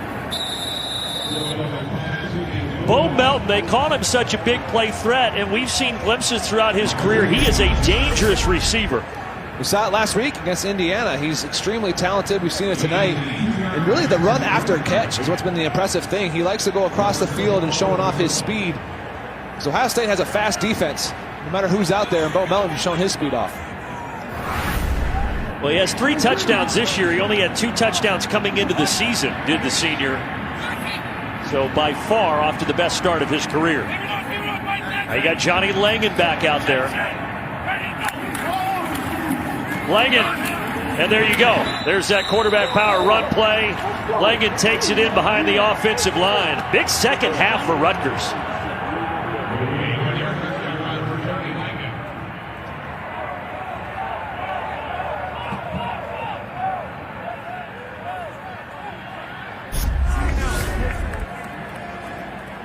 Tight end comes back across the ball there. Langan, big body, just goes right downhill, and there's no one there on the defense to account for him. And look, if you're Greg Schiano, you have a lot of stuff to clean up, obviously, but you have so much to teach and coach off of. You say, look, guys, we're swinging, we're chopping, in his words, the number 3 team in the country. We didn't give up at all. We got 27 points so far. Looking for 29. Federal, nowhere to go. He's in trouble. And that's not going to work. Pacheco catches it, but then he's chucked out by Marcus Hooker. Rutgers 4 touchdowns the last 4 times that they've had their hands on the ball. 3 touchdown drives and the punt return touchdown as well. Next Saturday, Rutgers taking on Illinois, and number 3 Ohio State battling dancing on a possible onside kick for Rutgers. And then instead they'll just pooch it. You're right, though. That's the most pre-possible onside kick movement that I've seen 2 times in a row for Greg Schiano's crew. So when you study film, right, you go back 4 games. So whenever I would study, there's a 4-game breakdown that you try to get tendencies and all that stuff. And the special teams coordinators of the opposing teams for Rutgers for the next 4 weeks are going to look at this tape, and they're going to see a throwback on a kick return, punt return. Oh, man. Onside kicks with multiple shifts and motions. You got to get ready for it all when you play these Scarlet Knights. Well, conventional wisdom wasn't working in the first half, so the second half has obviously been much, much better. Strong run here by Trey Sermon. He's been limited to 15 yards before that gain of 5. I thought we might see one of the backup quarterbacks on this drive, either Jack Miller or C.J. Stroud, but instead it's still Justin Fields.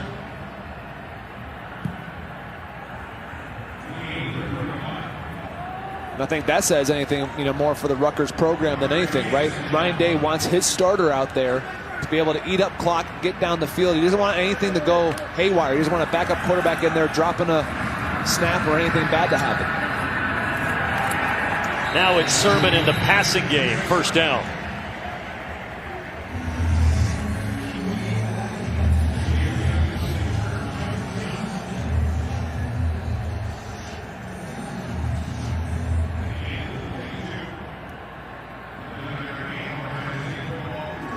Justin Fields, 314 yards.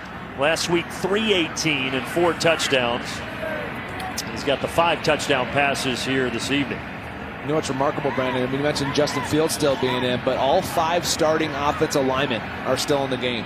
That tells me that the head coach is upset about holding calls. He's upset about guys hitting his quarterback throughout the football game, wanting them to get more reps. Sermon's getting some late reps here. First down gain of 12. It's also the first time that Justin Fields has had back-to-back 300-yard games. Now, of course, a lot of times last year he plays 2 quarters, you're up 40 points, and he gets taken out.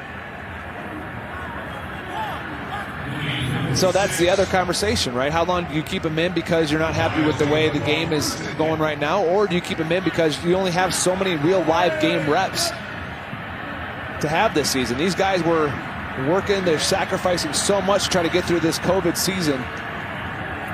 It's fun to play college football, man. You want to be out there, you want to stay out there as well. Big hole, Trey Sermon. Can he split him? Down to the 10. Ball comes free, and Sermon a little slow to get up, but he was down. And unfortunately for Ohio State, still down. Timeout for an injured player. Remember, this is a kid who had an injury last year, missed the last 5 games, but that was a knee injury that he had at Oklahoma before transferring to Ohio State.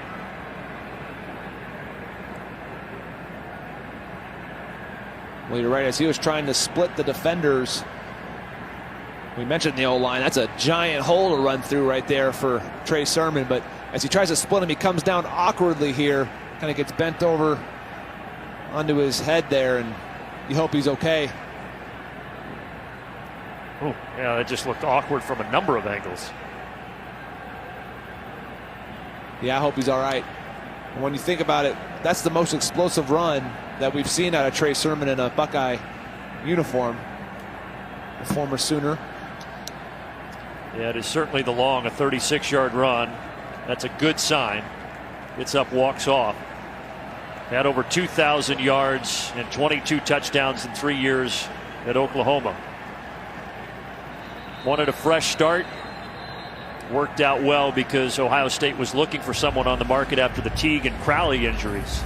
And Sermon fit the bill.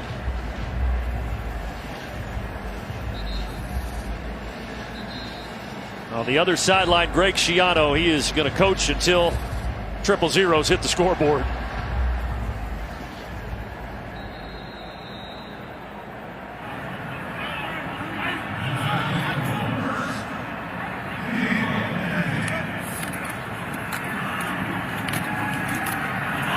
And the ball popped free there.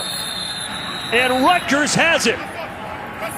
That's their first takeaway since week 1, when they had 7 of them against Michigan State. Brendan White knocked it free. Mike Tverdoff was able to jump on it. So Steel Chambers comes in with Sermon getting injured, and Brendan White and Tyshawn Fogg were in there on the tackle. And as you said, Tverdoff.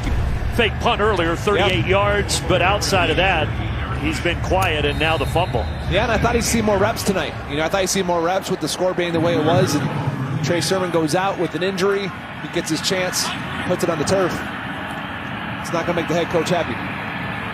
So after being down 35-3 at half, Rutgers has really changed things here in quarters 3 and 4. As Johnny Langan again pushing his way out. They said they would expand his role tonight, but gosh, they played Langan a lot more than I expected them to. Yeah, they have, and I'm curious why the quarterback run backed up there. Thought we'd have a little bit more of airing it out here, and that's why I think Noah. He said he was nervous when he called him. Said he has a good thing going over there in Stillwater. Thought he might have a hard time trying to move him after only being there for a year. And he said something about these Jersey guys. They just want to come home and coach. And that pass almost intercepted. Boy, stepping in front, Marcus Williamson nearly picked it. We talked about Marcus Williamson, how he's been doing a little bit of that cross training. This is him in the slot right here. Eyes on Vedro. Watch Vedro's eyes. Catches, stares. Great break by Williamson. Just got to catch it. Had he been able to, it's probably a pick 6. Although I've dropped one of those before. It's harder than it looks, right? I promise you.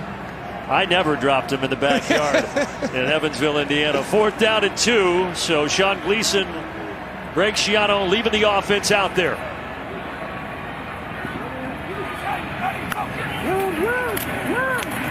Swinging it out, caught Alimo, and the drive continues.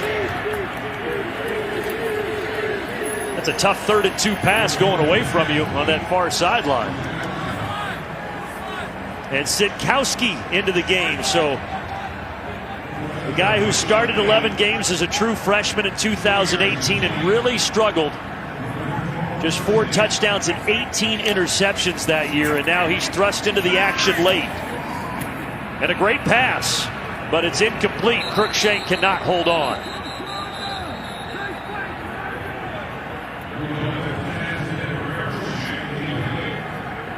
Coming up after the game, Dave and the gang wrapping up tonight's action, recapping all of today's Big Ten Conference happenings on the State Farm postgame show. Interesting spot, though, to put in Art Sitkowski here. I mean, how about that? Sitting on the bench all game and you come out and you throw one right on the money to Cruikshank the first time. And now rolling to his right, and another good throw to Cruikshank. This time, the harder of the two, Cruikshank is able to cradle in.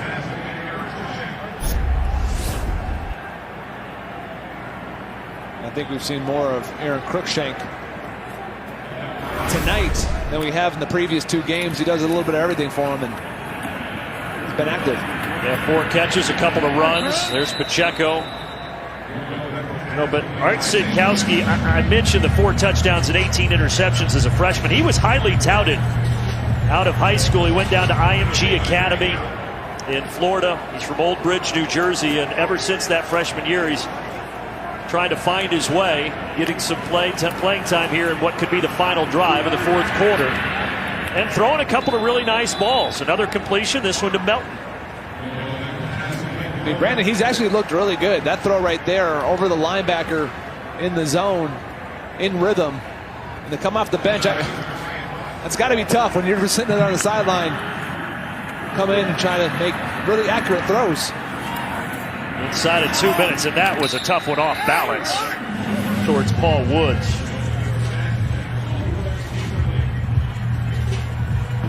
Well, Noah Vedral, 22 of 33, but he's had some good moments, and then we've seen the last couple of weeks some, at times, struggling to throw the football, Vedral. So Sean Gleason seeing what number 8 has. That's an easy one out to Paul Woods with a blocker in front. He had Christian Dremel outside blocking for him to get the first down.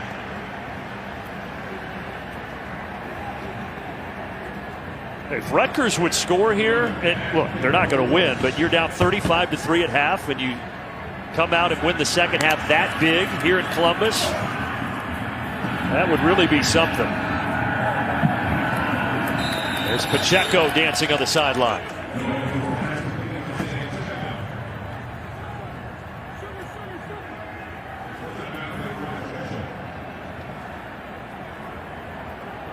I mean, this second half, Ohio State has allowed Rutgers 272 yards and 24 points. No, and that's what's going to drive Ryan Day absolutely nuts. Because the thing is, as other people around the country look at the box score and they look at it, you mentioned if Rutgers scores again on this drive,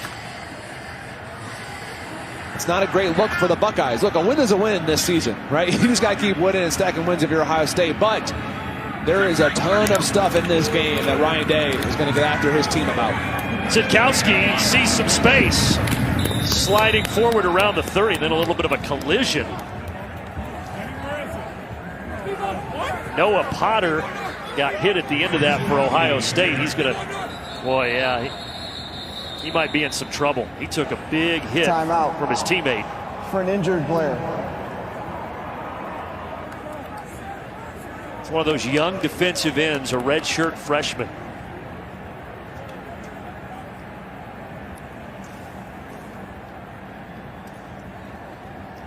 It was right as Sitkowski went sliding.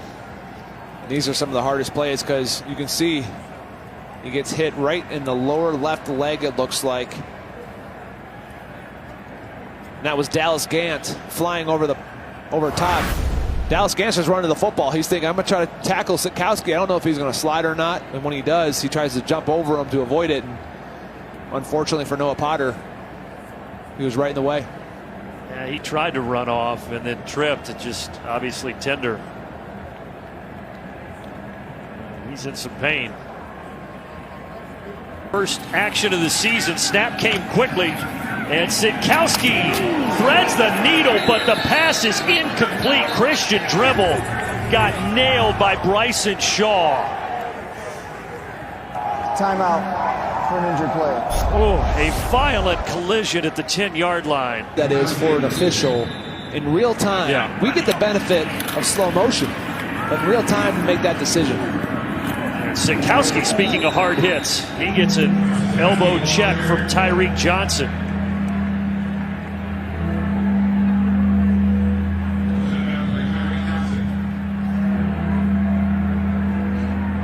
.109 remaining.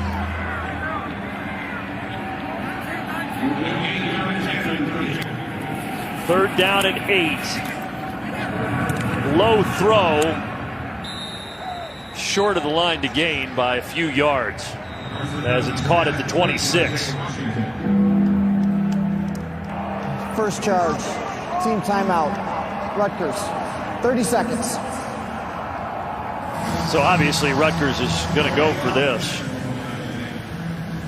It's not going to matter in the end, but it's going to matter for Greg Schiano's crew moving forward. Because I really feel like, as we've talked about, they've got a lot to build upon as they face Illinois next week. Absolutely. You got a lot of good tape here. You have stuff that you can teach on. And you mentioned Greg Schiano hasn't stopped coaching all game long here tonight. Some of that stuff is trick plays, but there's been a lot of stuff as well, Brandon, that has been just pure football that they've been successful on against the #3 team in the country that I think will give them confidence. They struggled against Indiana a week ago. They ran it for a little bit in the first half, and then they struggled. And we'll see if they can pick up a fourth down.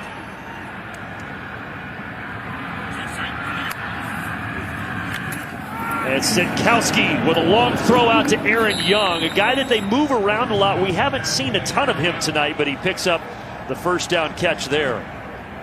It's going to be fun to track Sean Gleason's career at Rutgers. He is a brilliant offensive mind. Yeah, and he likes Aaron Young, doesn't he? Yeah. I mean, he said that he's just a good football player. He's good at running back, good at wide receiver. You see there making the nice catch, working on the true freshman, Ryan Watts. And again, it was just 1 year at Oklahoma State under Mike Gundy for Gleason. And then, as we said, Schiano was able to lure him to Jersey. We've seen him put on an impressive display of play calling here in the second half. With all those trick plays as Dallas Gant brings down Crookshank. Second charged. Team out. Rutgers. 30 seconds. So Rutgers now with one timeout remaining.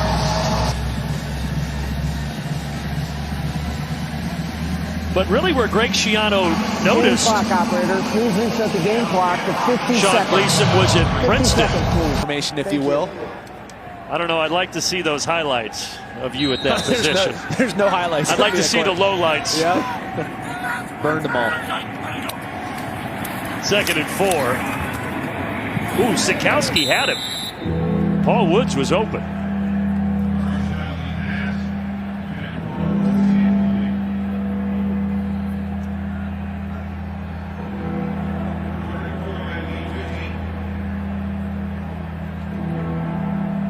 Greg Schiano, as I said, still has a house here in Columbus because his daughter's a senior at Columbus Academy. He's got to be proud of his team here in half number 2.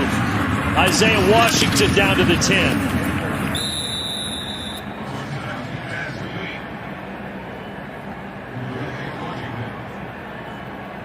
If you're defensive coordinator Kerry Combs, you got to be disappointed. Only 1 sack tonight for Ohio State. Toward the back of the end zone. Is there a flag? Yeah. Yep. Yeah, Tyreek Johnson was getting handsy there with Paul Woods. Seemed like he was in good position, Brandon. Just panicked at the top of the route. Got real handsy and grabs. Watch right here. So he looked back and then he got uncomfortable with where Woods was. Defense number 13. The ball be placed at the 2-yard line by rule. Automatic first down. Very unlikely that Woods was going to catch that. He was in great position, and he looked back because he knew the ball was coming. And then once he felt Woods kind of accelerate, looked like he panicked a little bit and grabbed. But again, stuff that's teachable. You can go out there. Kerry Combs will get after him. He's a really, really elite coach.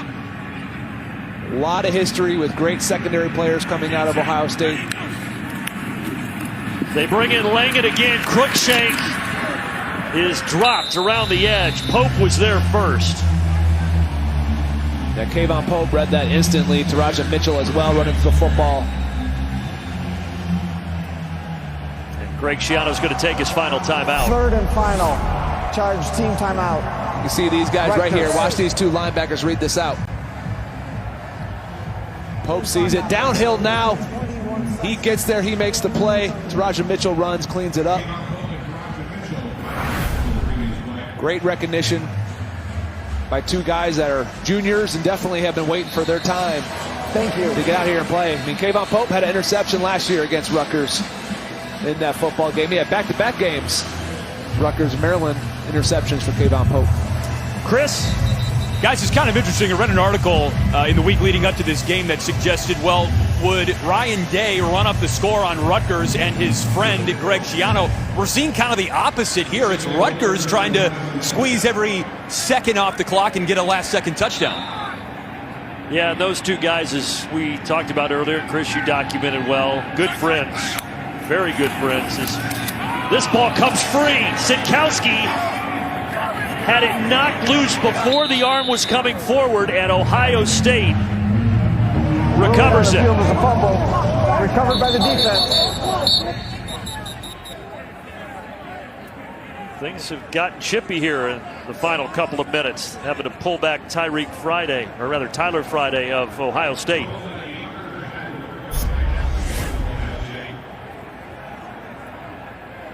Yeah, slipped right out of his hands.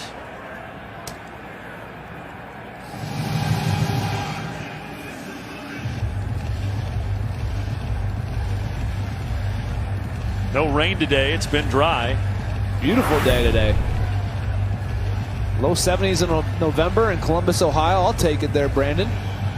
It's got to be frustrating. Yeah, I mean, I'll take it. It's got to be frustrating for Sitkowski. We documented the struggles he had earlier in his career, and he was leading a pretty nice drive there to end it like that.